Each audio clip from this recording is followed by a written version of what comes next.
Good afternoon, students.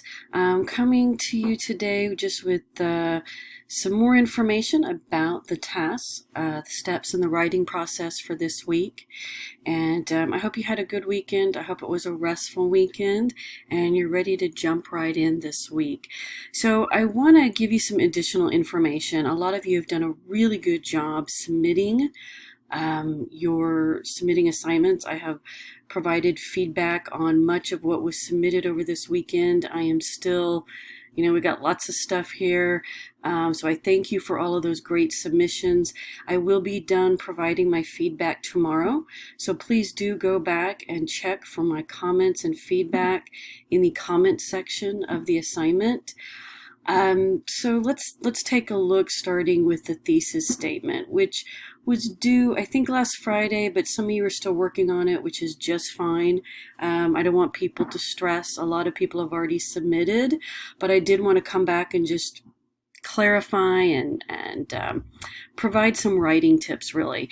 I've also added an outline here for people if that is helpful. It's very similar to what we used for the first essay, so virtually identical, but let's take another look. It's a good refresher. All right, you're familiar with this format for the introductory paragraph. A hook to grab the reader's attention. Always identify the author and the text. For this paper, you still have Othello by William Shakespeare as the primary text. Your secondary source is the Royal Shakespeare Company online debate, Is Othello a Racist Text?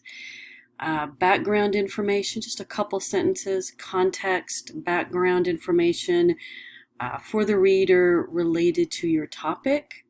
And then finally, an arguable thesis statement and roadmap.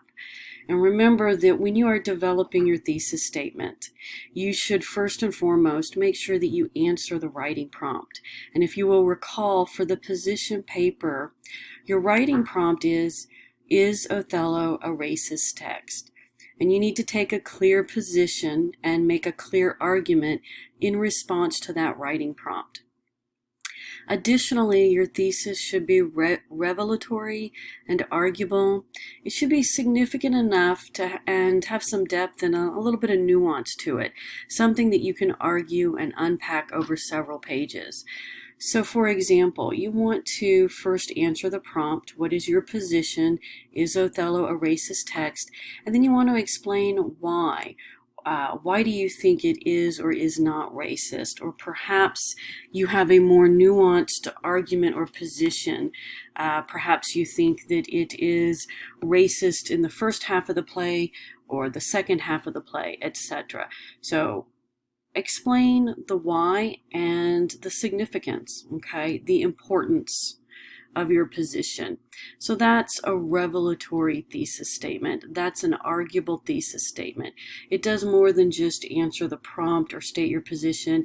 It also answers the why and, how, the why, the how, and the significance, the so what question. The roadmap provides focus with 3 examples or 3 points for unpacking and supporting your thesis. These are your subtopics. Now, sometimes a thesis statement and a roadmap are in one long, complex sentence. Other times they're separate sentences. It's whatever works for you, to be honest. Whatever stylistically works, whatever reads clearly and smoothly. So you don't have to say everything in one sentence. It can be a couple of sentences. But you do want to leave your reader with a clear understanding of your position, the significance of your position, right? And also a roadmap. Here are the 3 main points to my paper, okay? So keep that in mind, and don't worry with that initial thesis statement that you're drafting and you're submitting. Okay, I just, do your best. Where do you stand? Why do you think it's important? You will and should change your thesis several times through the writing process. So nothing is set in stone at this point. Just do your best with this first draft. Okay, so that's your thesis statement. I'm going to close out of this, or try to close out of it. Here we go. All right, so, and again, click on the link. This is just the writing prompt, if you want to review the assignment description for the position paper, okay, what are you doing? You are making an argument in response to this writing prompt. You are going to use primarily Othello for your evidence and your examples, and then the rest of your examples are coming from your secondary source, right? That's the online debate. The Royal Shakespeare Company debate is Othello, a racist text, okay? So let's see, let's go back. I'm gonna see if I can hit the previous.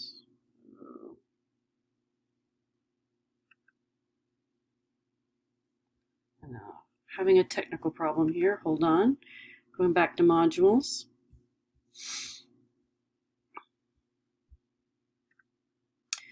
So that's the assignment for the thesis for your position paper.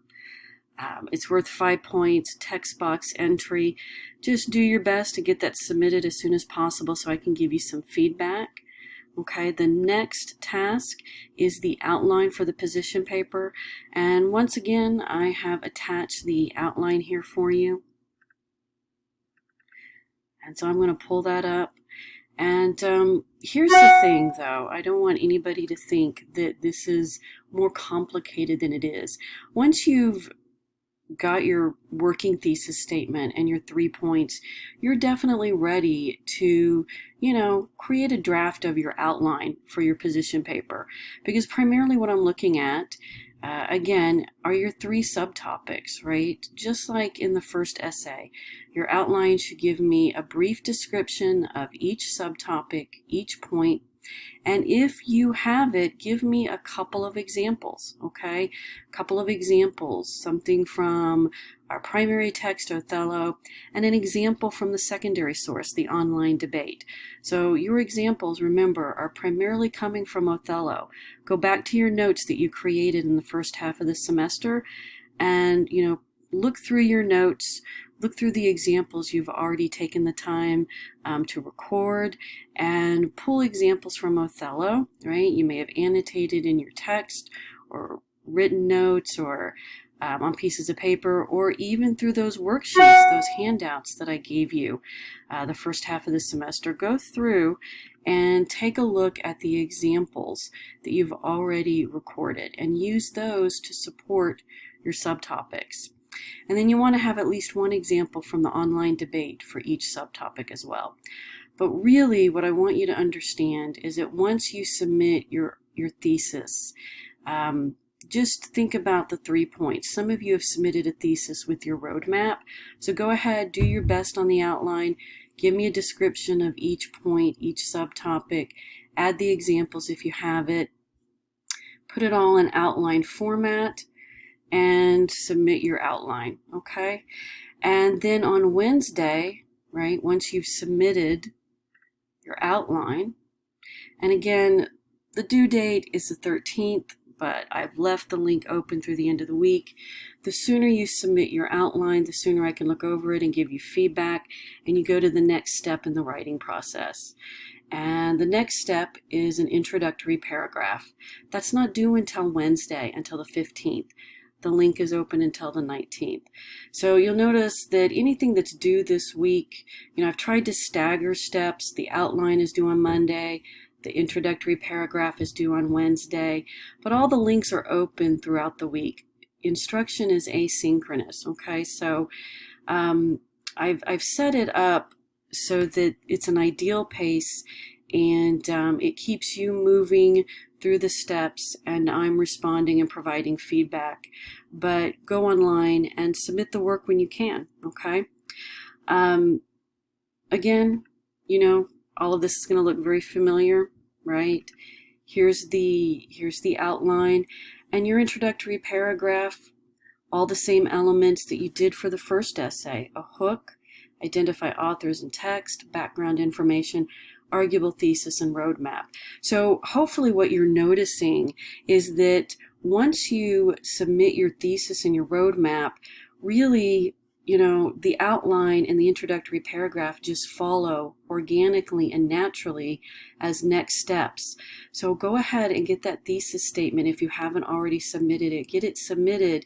That will make it much easier to go to your outline and then drawing up your introductory paragraph. Okay, and I will go online and give you feedback as to your writing. But you know, let me know if you have questions. I'm trying to keep things simple, a format that you're already familiar with. I'm online every day, so feel free to use Canvas Mail or Canvas Chat if you have any questions. All right, so those are the tasks that are due this week. And I'm just going to go back to the module so you can kind of get the big picture here. Thesis statement on Friday. I am working on feedback today and Tuesday on the thesis statements and the outlines. Some of it I've already submitted in the comments section. And I'll be going online Wednesday and Thursday to give feedback to people's introductory paragraphs. On Friday, one subtopic, right? One section of your paper. And again, what you're going to see is follow the outline that I have provided, right? Here's the template.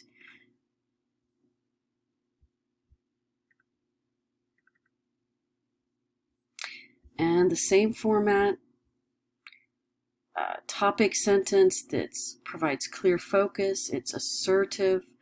Supporting sentences, describe, explain, analytical, okay, elaborate, and you want at least 2 examples in each subtopic, then a concluding and a transitional sentence leading into your second subtopic, okay? But that's a little farther out, and I will say more about that in the middle of the week. But for right now, what I want you guys to focus on is your outline, if you haven't already done that, thesis and outline as soon as possible, and your introductory paragraph as next steps, okay? So let me know if you have any questions, and take care. I hope you have a good and a productive week.